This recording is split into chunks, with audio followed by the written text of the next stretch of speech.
Kanto region, in my opinion, is the most fascinating region in all of Pokemon. Unlike modern day regions, where the map is designed to be explored all the way through before you reach the end of the game, so that the developers can show you everything that the region had to offer, minus maybe some post-game content. Back in 1996, Pokemon was just another RPG game. They could have never imagined the heights that the franchise would have reached. So when they made the map of Kanto, they made it like a traditional JRPG map. They didn't put mandatory story in every corner of the map that you need to interact with in order to make it to the end. And while there are areas here where you have to go through in order to complete the game, there's also a lot of areas that become optional and allow for player choice depending on how you want to approach everything. These areas in games are ones you can choose to completely ignore without ever thinking about them. It's something I find fascinating, and I want to take you on a journey as we explore the optional areas of Kanto.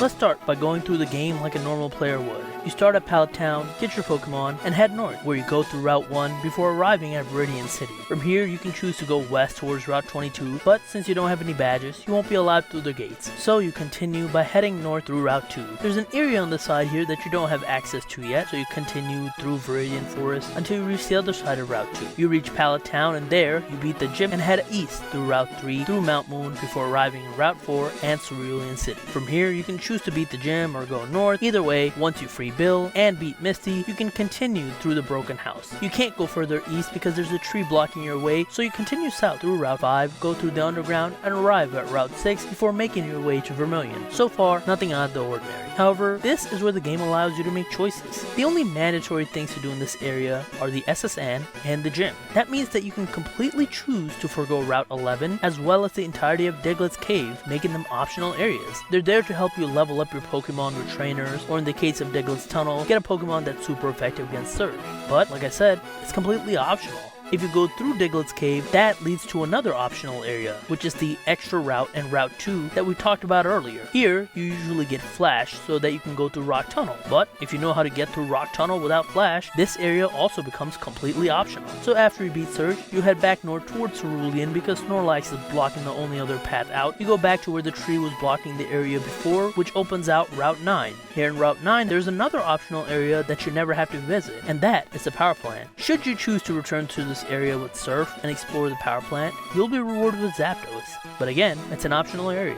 So with no Flash, you make your way through Rock Tunnel until you reach Lavender Town. The top of Lavender Town, where Mr. Fuji is blocked by a ghost. So for now, you leave the area and head towards Route 7. Go through another underground path that takes you to Celadon. Here, the required events in Celadon are to beat the gym, grab a drinks for the guard to unlock Saffron, and go through Team Rocket's hideout, where you eventually get the Silph Scope so that you can head back to Lavender, defeat the ghost, save Mr. Fuji.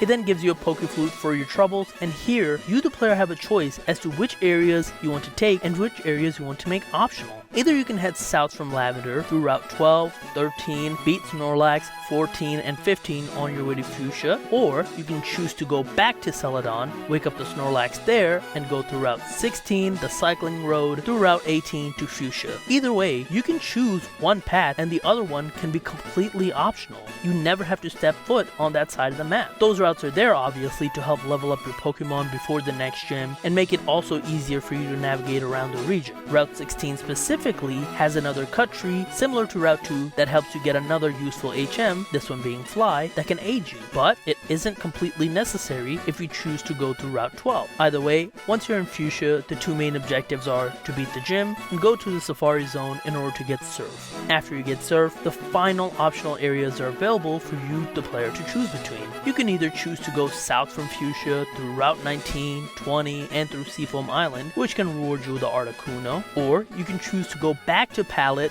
through the areas you came through before, go south through Route 21, and reach Cinnabar. That makes one of the water routes also completely optional if you want to skip it. After you beat Cinnabar, obviously you go back to Viridian to get the 8 gym badge before going to Victory Road. No optional routes there. So in theory, if you were to try to take the least amount of routes to get through Kanto, you in theory could skip Diglett's Tunnel, Route 2 to get Flash, the extra area, Route 11, the power plant, and then after getting the Pokeflute, Route 12, Route 13, Route 14, Route 15, because you would have to go through Cycling Road, which only contains Route 16, Route 17, which is Cycling Road itself, and Route 18. Then once you get to Fuchsia, instead of going south, you fly back to Pallet and go through Route 21, so you're skipping Route 19, Seafoam Island, and Route 20. There isn't any other Pokemon game that I can think of that has this style of level design, where if you aren't really interested in completing the Pokedex, you can just skip a massive portion of the map. It makes for a unique experience that's never been replicated. Now, just because I'm talking about it, that doesn't mean I think this is any good.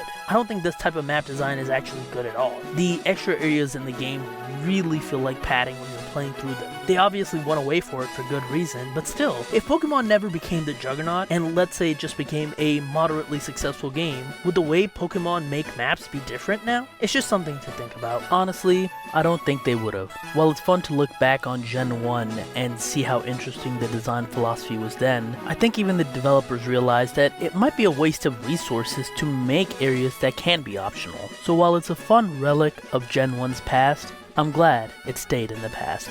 But what do you guys think of Kanto and its design? Let me know in the comments down below. Other than that, be sure to like, share, subscribe. You can follow me on Twitter, and that's it. I will talk to you guys later. Peace.